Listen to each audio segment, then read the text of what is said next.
여러분 안녕하십니까? 뉴스데스크 제주입니다. 허위 전세 계약서를 작성해 은행에서 수십억 원의 전세 자금을 대출받아 가로챈 일당이 경찰에 붙잡혔습니다. 이런 수법으로 받아낸 전세 자금 대출액이 무려 40억 원을 넘는데요. 이들은 서류 심사의 허점을 이용해 은행에서 대출받은 전세 자금을 갚지 못하면 정부가 일단 대신 갚아주는 제도를 악용했습니다. 이따금 기자가 보도합니다. 각종 빌라, 아파트 전세 차주 구합니다. 인터넷 커뮤니티에서 전세 임차인을 모집하는 광고, 예비 창업자에게 운영자금 수천만 원을 준다며 신용등급이 좋은 임차인을 찾는 글도 있습니다. 이런 방식으로 전세 임차인 7명을 모집한 남성, 집을 가진 가짜 임대인 7명도 끌어들인 뒤 가짜 전세 계약서를 꾸며 시중은행에서 전세 자금을 대출받아 가로챘습니다. 한국주택금융공사가 보증하는 전세 대출이 임차인의 소득증빙 서류와 전세 계약서만 있으면 쉽게 이루어지는 점을 악용한 겁니다. 주범인 남성은 가짜 임대인 모집이 어려워지자 서울과 인천의 오피스텔과 빌라 등 차명 부동산 14채를 마련해 전세 대출을 받기도 했습니다. 갭 투자의 그 빌라나 오피스텔이 매물로 나오는 거를 이제 차명으로 확보를 합니다. 이제 물건이 있으니까 이 부분에 있어서 보다 쉽게 이제 임차인을 모집해가지고 이제 대출을 실행하는 수법으로. 2019년 8월부터 지난해 8월까지 이들이 이런 수법으로 시중은행에서 29차례에 걸쳐 받아낸 전세자금 대출은 44억 원. 대출받은 돈은 주범인 남성이 가짜 임차인 임대인과 일정 비율로 나눠 갖거나 일부는 자신에게 투자하면 일정 수익을 지급하겠다고 속여 가로챘습니다.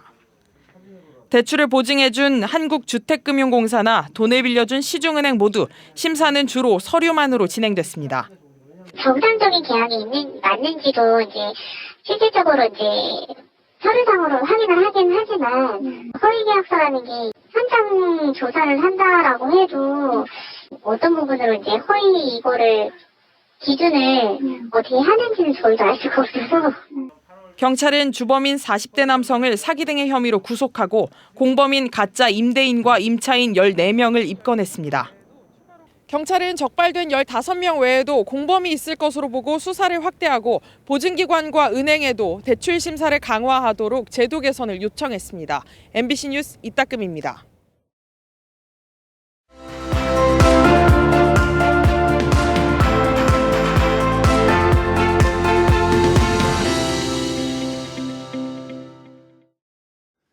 오영훈 지사의 핵심 공약인 제주형 기초자치단체 도입을 위한 연구 용역이 본격 추진됩니다. 어떤 행정체제 모형이 적합한지, 또 행정구역은 어떻게 나눌지 등을 정해서 주민투표를 실시할 계획인데요. 오는 11월까지 주민투표에 붙일 최종안을 내놓는다는 계획입니다. 송원일 기자의 보도입니다. 제주도가 제주형 행정체제 도입을 위한 공론화 연구 용역 수행업체를 선정하고 본격 추진에 나섭니다. 한국지방자치학회와 한국리서치 등 3개 업체가 맡아 올해 말까지 수행하는데 용역비만 15억 원입니다. 용역진은 현 특별자치도 체제의 장단점을 분석하고 제주에 적합한 행정체제 모형과 행정구역을 어떻게 나눌지 등의 방안을 8월까지 마련합니다. 또한 300명의 도민 참여단을 선발해 6개월간 수기 토론을 진행하고 4차례 도민 여론조사를 거쳐 11월에는 주민투표에 붙일 최종안을 제시할 계획입니다. 고도의 자치권, 주민자치의 조화를 위한 행정체제 도입 방향을 모색하고 도민의 자기결정권에 바탕을 둔 제주형 행정체제 모델을 마련할 방침입니다. 제주형 행정체제 도입을 위해 풀어야 할 과제는 2가지. 첫 번째는 제주특별법에 시군을 두지 않는다는 조항을 삭제하기 위해 여야 정치권을 설득하는 일입니다. 두 번째는 중앙정부와의 협상. 주민투표법에는 지방자치단체를 설치하거나 구역을 변경하는 경우 주민투표 요구 권한을 행정안전부 장관이 갖고 있기 때문입니다. 국회와 정부를 설득하려면 결국 지방자치의 주체인 도민들이 공감하는 방안을 마련하는 것이 중요합니다. 우리가 지방자치를 한다고 하지만 사실 지방자치제가 이제 대의제 중심으로 가다 보니까 주민이 중심이라기보다는 자치단체장, 의회가 중심이 되고 있거든요. 주민이 중심이 되는 그런 어떤 주민자치를 어떻게 할 것인가 이걸 고민해야 되고. 제주도가 목표로 잡은 주민투표 시기는 내년 상반기. 출발선에 선 용역진이 앞으로 어떤 대안을 내놓을지 주목됩니다. MBC 뉴스 송원일입니다. 설 연휴에 가족이나 친구끼리 제주를 찾은 여행객들도 식당을 많이 찾으실 텐데요. 그런데 일부 음식점들이 식재료의 원산지를 표시하지 않거나 속여서 파는 사례가 여전히 잇따르고 있습니다. 김하은 기자가 보도합니다. 부정식품 단속에 나선 자치경찰이 한 출장 뷔페 업체 주방에 들어갑니다. 튀김 기계에는 며칠이나 사용한 것처럼 보이는 새까만 기름이 가득합니다. 이거 기름으로 이거 음식 튀기시면 이거 지금 안 쓰고 기름 갈 건데 오늘 아예 저는 안 써요. 이 업체는 스페인산 돼지고기를 제주산으로 속여 팔았습니다. SNS에서 유명 음식점으로 소개된 한 식당. 이 식당은 유통기한이 지난 고춧가루 등 식자재를 보관하며 쓰다 적발됐습니다. TV 프로그램에 나와 유명세를 탄 제주 시내 또 다른 식당. 메뉴판 한쪽에 모든 돈가스는 제주산 흑돼지로 만듭니다. 라고 적혀 있습니다. 하지만 실제 확인해보니 돈가스 재료인 돼지고기는 흑돼지가 아닌 백돼지였습니다. 그 흑돼지와 백돼지 사이에는 그 단가 차이가 많게는 50%까지 차이가 나는 경우가 있기 때문에 원가를 절감하기 위한 차원에서 원산지를 거짓 표시하는 경우가 많이 있습니다. 단속에 적발된 업체는 골프장 내 식당과 출장 뷔페, 배달형 공유 주방 등 12곳. 제주도 자치경찰단은 이 가운데 원산지를 거짓 표시하거나 유통기한이 지난 식재료를 보관하고 사용한 업체 등 10곳에 대해 추가 조사해 형사처분할 방침입니다.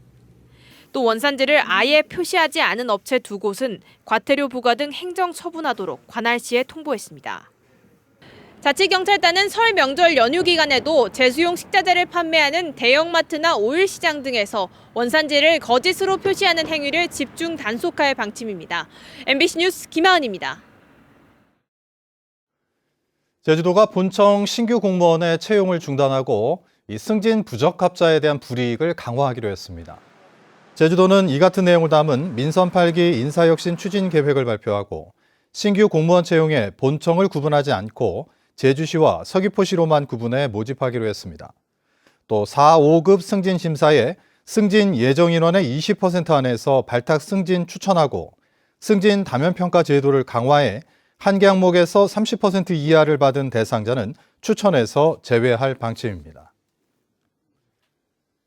제주특별자치도 첫 여성 이사관이 탄생했습니다.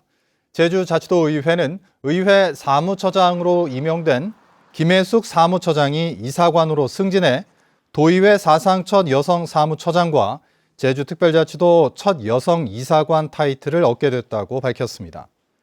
김혜숙 사무처장은 지난 1984년 공직에 입문해 제주도 인재개발원 사회교육과장 등을 역임했습니다. 제주도의회 김경학 의장과 도의원들이 제주공항에서 귀성객과 관광객들에게 고향사랑 기부제를 알리는 행사를 열었습니다.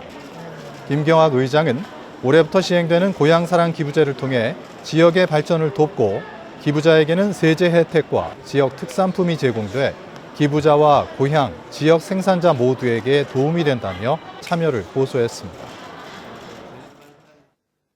공안 탄압 저지 및 민주수호 제주대책위원회는 성명을 내고 국가정보원이 제주 평화 쉼터를 압수수색한 것에 대해 강력히 규탄했습니다.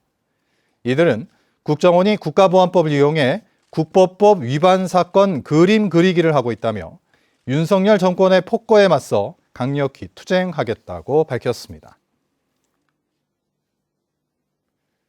천주교 제주교구 생태환경위원회는 성명을 내고 국토교통부가 제주 제2공항 추진 재개를 공식화한 것에 대해 반대 입장을 밝혔습니다.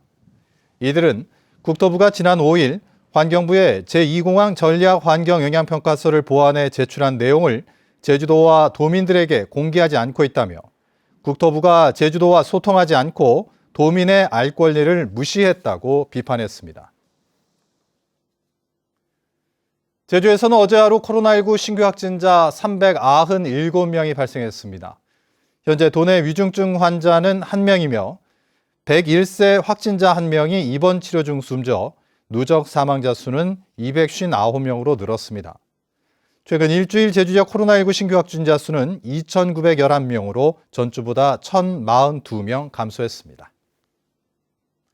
뉴스데스크 제주를 마칩니다. 고맙습니다.